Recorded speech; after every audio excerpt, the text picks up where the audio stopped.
Hello and welcome, I'm Big Dave. It is time for some Guild Wars 2. Now I'll make it clear from the offset that I haven't actually played Guild Wars 2 before yesterday. This is indeed the first time I have gotten into the beta, and as such this is strictly a first impressions video. It is not designed to be a comprehensive review or any kind of recommendation. I have however played about 4 or 5 hours on 3 different characters, up to about level 6, so I think I have enough information and enough footage to have a decent first impressions of the game. So first up is character creation. Now as you can see, you have a choice at the moment of 3 races. There will be 5 in the final game, however the Azura and the Sylvari are not available in this beta, which is annoying because I want to play an Azura. Anyway, we will have a look at some of the default costumes for these characters, and I want to talk about a pet peeve of mine, namely the female characters' tendencies to show their flesh, as it were. Some of the light classes in particular have very little clothes on. I mean, okay, it's certainly not like Terra standards. If you've ever played Terra, you'll know what I'm talking about. But a lot of the light classes, and bizarrely the warrior class, one of the heavy armour classes, wear what can only be described as nothing. They have more flesh on show than they have armour, and in the warrior's case it seems a little bit odd. I mean, okay, they've gone for a gladiatorial style for the male characters, for the warriors, but yeah, doesn't offer much protection. I mean, okay, it might pass for the light classes, but it's still going to get cold out there. I just don't understand this fixation with having female characters wearing next to nothing. One of the reasons that I actually like PlanetSide, and I will cheer PlanetSide for this, is that they are not just making the women sex objects. These are supposed to be battle-hardened warriors. It's a pet peeve of mine. It's something that really annoys me sometimes, and in the case of Guild Wars it's a bit half and half. There are some classes that don't have this problem. The engineer doesn't. They are wearing this brilliant trench coat thing. The guardians wear, no, it's like chainmail armour, but I think it's plate armour. It's the same as the warriors. They wear heavy armour. They wear the same armour as the warriors, and it seems to be absolutely fine. It's completely covered up, and it looks awesome for it. But anyway, I've ranted too long about that. That's just a pet peeve of mine.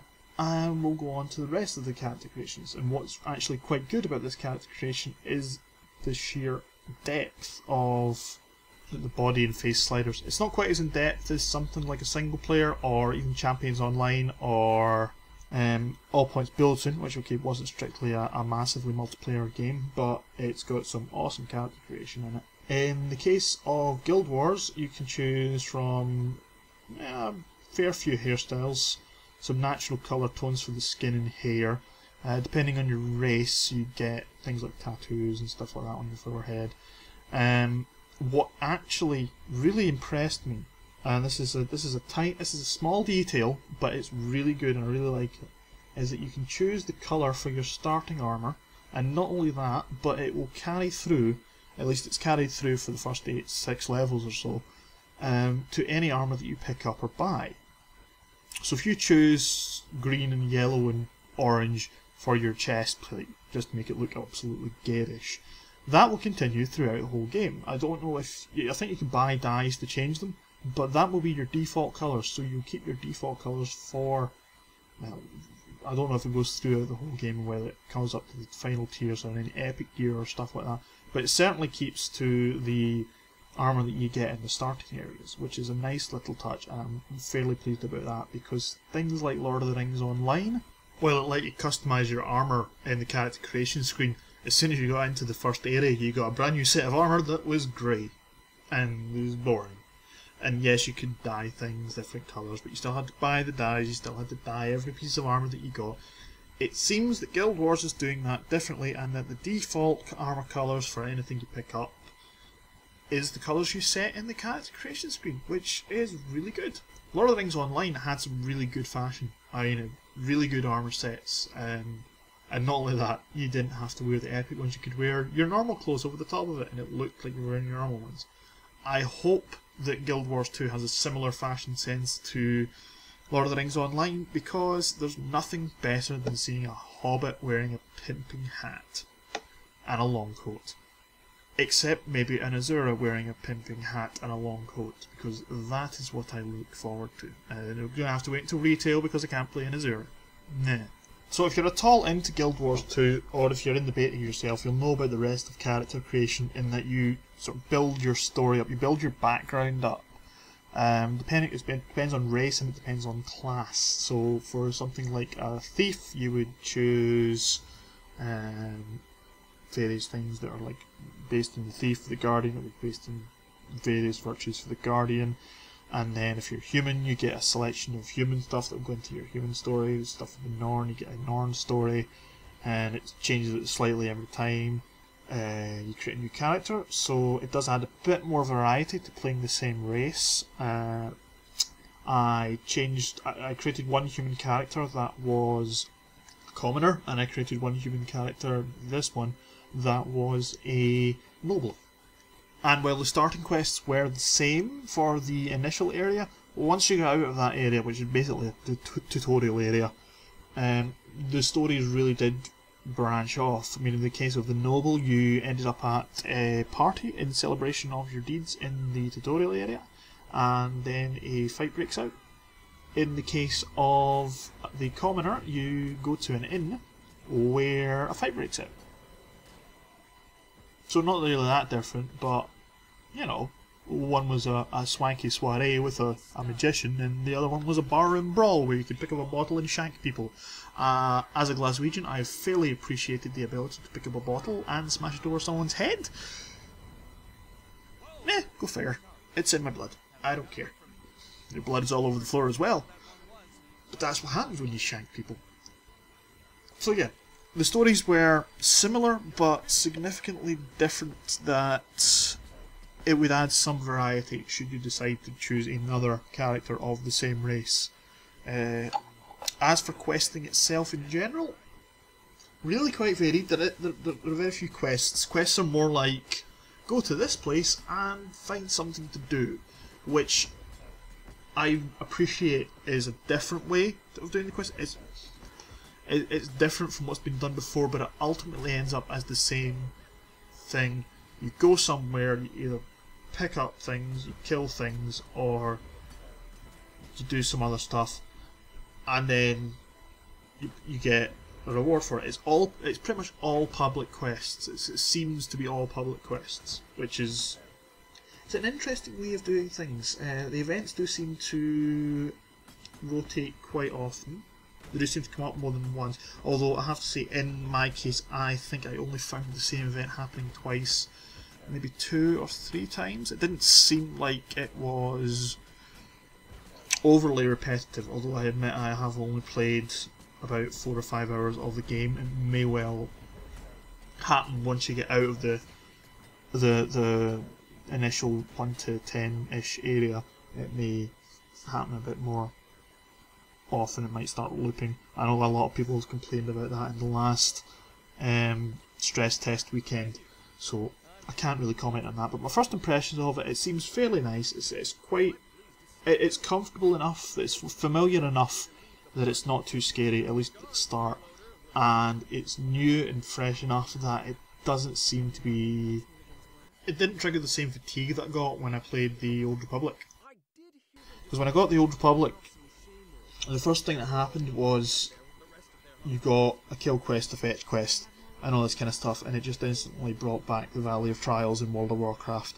It instantly brought back Goldshire, and you think, oh god, not this again.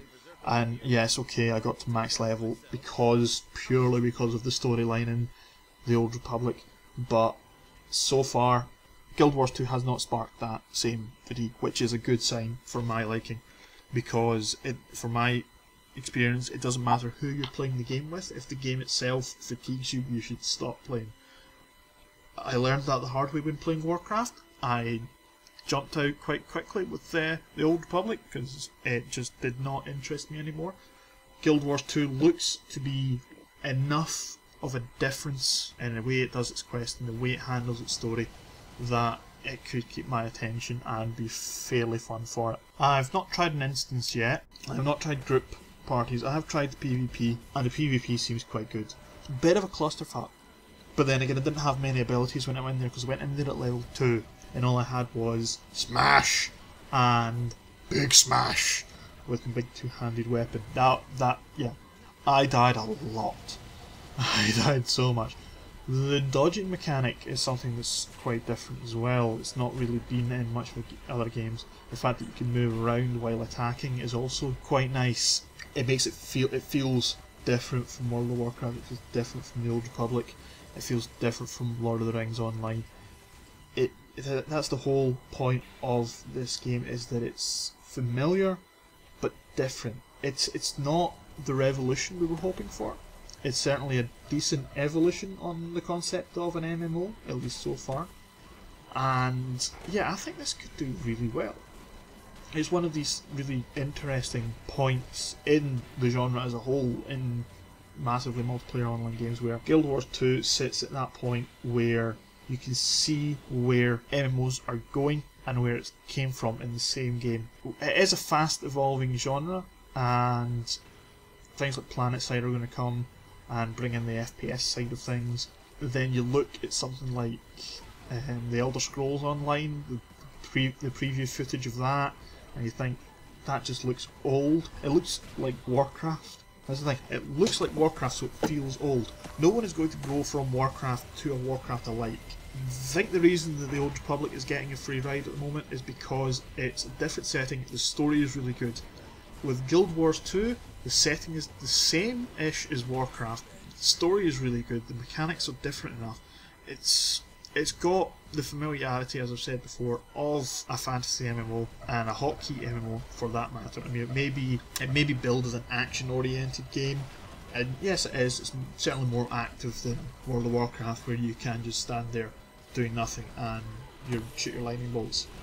In this game, there is some kind of aiming. You do have to kind of look and fire and look and stab, and you can't just expect your character to automatically rotate and follow things. You have to be actively doing things on your keyboard. Even if the auto attack is going, you still have to be pointing in the direction of the enemy, which is nice, because sometimes in some battles you just feel like going AFK when you're playing World of Warcraft, especially when you're just, you know, leveling up. But in this case, it seems that the combat feels meatier.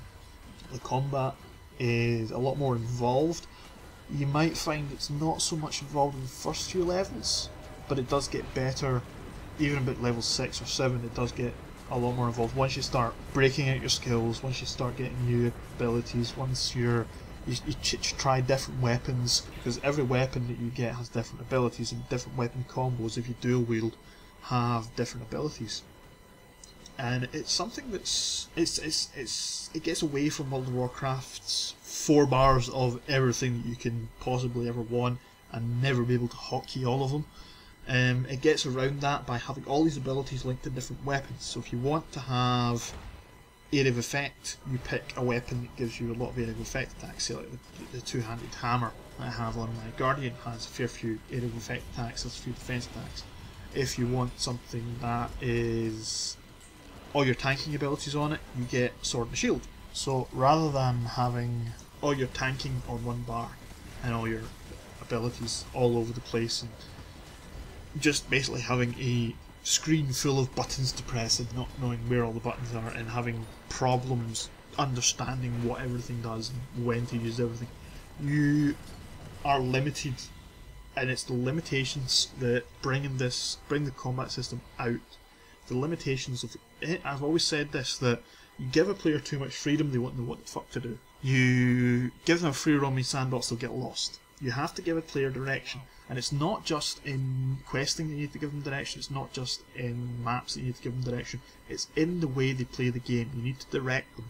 And in the case of World of Warcraft, it didn't really do that all that well. And that's why you find that even when players get to the top level, they've only been spamming 2 buttons to get to the max level, because it's really easy to level in that game while being completely switched off. That when they actually get to the end game and you have the chance to use your entire spectrum of abilities, and they don't use them, and then they complain, and then they decide to make the game easier so you don't have to use them, and then they lose